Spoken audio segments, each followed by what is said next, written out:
তো হ্যালো বন্ধুরা, welcome back. তো চলে এসেছি আরও একটা নতুন ভিডিওতে। আর আজকের কিন্তু এই ভিডিওতে তোমাদের বেশ কিছু আপডেট আছে, তো সেই সব আপডেট কিন্তু তোমার সঙ্গে শেয়ার করব। তো তার আগে বলে দিই, যারা এখনো অব্দি চ্যানেলটাকে সাবস্ক্রাইব করে বন্ধুরা, তো অবশ্যই নিচে লাল রঙের সাবস্ক্রাইব বাটনে ক্লিক করে কিন্তু সাবস্ক্রাইব করতে বলো না। যারা ফেসবুক থেকে দেখছো তারাও কিন্তু অবশ্যই কিন্তু ফেসবুক পেজটা ফলো করতে একদম বলো না। আর বাদ বাকি যারা ফলো করেনি এখানে ওখানে, তারা কিন্তু তাদের জন্য কিন্তু ডেসক্রিপশন বক্সে লিঙ্ক দেওয়া আছে, তোমরা কিন্তু ইনস্টাগ্রাম, ফেসবুক এবং হোয়াটসঅ্যাপ চ্যানেলে ফলো করতে একদম ভুলো না।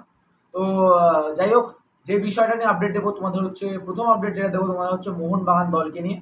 তো মোহনবাগান দলে কিন্তু রবিবার আমাদের নুনো রেইস চলে এসেছিল, মানে ফরেন সিডিএমের প্লেয়ার, নতুন সই করা প্লেয়ার নুনো রেইস। আর অবশ্যই কিন্তু নুনো রেইস কালকের, মানে যেটা তোমার মঙ্গলবার ছিল, তো মঙ্গলবার কিন্তু অনুশীলনে যোগ দিয়েছে নুনো রেইস। বাদ বাকি প্লেয়ারদের সঙ্গে নুনো রেইস যোগ দিয়েছে। আর নুনো রেইসকে কিন্তু 4 নম্বর জার্সি কিন্তু দেওয়া হয়েছে, যেটা কিন্তু আমাদের ডিফেন্স লাইনে আনোয়ার আলী পড়েছিল। আর একসময় কিন্তু টিডিকেও দেখেছিলাম 4 নম্বর জার্সিটা পড়তে।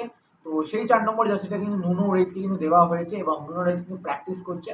তো আশা করছি তাড়াতাড়ি কিন্তু ম্যাচ ফিট হয়ে কিন্তু মাঠে নামবে। এখন দেখা যাক যে কোন ম্যাচে মাঠে নামবে, সেটাই এখন দেখার বিষয় হবে।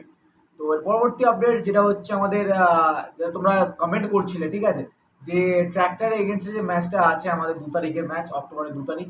তো সেই ম্যাচটায় কি বিদেশি প্লেয়ার যেতে পারবে কি পারবে না, তো সেই নিয়ে সব কিছু আপডেট তোমরা শেয়ার করবো। তো রিসেন্টলি কিন্তু মার্কাস একটা কিন্তু টুইট করেছে, তো মার্কাসের টুইটটা হয়তো দেখেছো, যারা যারা দেখো তারা কিন্তু অবশ্যই আমি আমাদের কমিউনিটি পোস্টে কিন্তু টুইটটা পোস্ট করে দেবো। দেখো একটু আগের মতন যে ভিসা নিয়ে একটা সমস্যা দিচ্ছিল মোহনবাগানের ভিসা নিয়ে, বাট এখন কিন্তু বর্তমানে দাঁড়িয়ে কিন্তু ভিসার নিয়ে কোনো রকম প্রবলেম নেই। আর শুধুমাত্র জাস্ট পারমিশন, যেরকম শোনা যাচ্ছে যে পারমিশন জাস্ট তোমার ইরানের পারমিশন লাগবে। তো পারমিশন দেওয়ার পর যদি ইরান যদি পারমিশন দেয়, তাহলে কিন্তু মোহনবাগানের প্লেয়াররা কিন্তু যেতে চাইলে যেতে পারে। তো এখন দেখা যাক বিদেশি প্লেয়াররা যাবে কি যাবে না, সেটা এখন দেখার বিষয়। বাট সেই নিয়ে কিন্তু এখনো সমস্যা কিন্তু নেই, বাট এখনো কিন্তু ফাইনাল ডিসিশন এখন বাকি আছে। তো আশা করছি সবকিছু ঠিকঠাক হয়ে যাবে এবং বিদেশি প্লেয়াররাও কিন্তু ইরানের মাঠে খেলতে যাবে।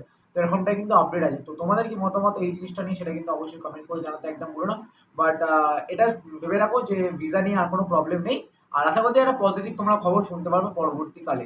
তো যাই হোক, তো এই ছিল তোমার ভিসার রিগার্ডিং প্রবলেম, বা 2 তারিখে যে ম্যাচটা হবে সেই রিগার্ডিং তোমার আপডেট। তো আজকে লাস্ট অ্যান্ড ফাইনাল আপডেট যেটা হচ্ছে হায়দ্রাবাদ এফসিকে নিয়ে দেবো।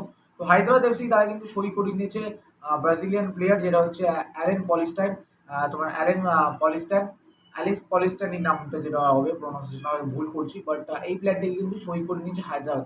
আর হায়দ্রাবাদের এফসি কিন্তু আরও নতুন নতুন প্লেয়ার, যেরকমটা শোনা যাচ্ছে একটা সাইবেরিয়ান প্লেয়ার আসবে বা এরকম একটা প্লেয়ার আছে, বাট আপাতত কনফার্ম হয়ে গেছে ভাই এই অ্যালেন যে প্লেয়ারটি আছে, ব্রাজিলিয়ান প্লেয়ার, সেই প্লেয়ারটি কিন্তু কনফার্ম হয়ে গেছে হায়দ্রাবাদে। আর হায়দ্রাবাদে হয়ে কিন্তু নেক্সট ম্যাচও খেলতে পারে এই অ্যালেন পলিস্টান। তো দেখা যাক কি হবে না হবে, সেগুলো কিন্তু পরবর্তীকালে আপডেট। বাট আজকে কিন্তু এই ভিডিওতে এইসব আপডেট তোমার সঙ্গে শেয়ার করলাম। আশা করছি তোমাদের ভিডিওটা ভালো লেগেছে বন্ধুরা। তো এরকমই আপডেট কিন্তু আমাদের চ্যানেলে পেয়ে যাবে তোমরা। তো তার জন্য কি করতে হবে তোমরা ভালো করে জানো, যে চ্যানেলটাকে সাবস্ক্রাইব করে লাইক করে এবং শেয়ার করতে একদম ভুলো না। তো চলো বন্ধুরা, টাটা, টেক কেয়ার, দেখা হচ্ছে অন্য ভিডিও।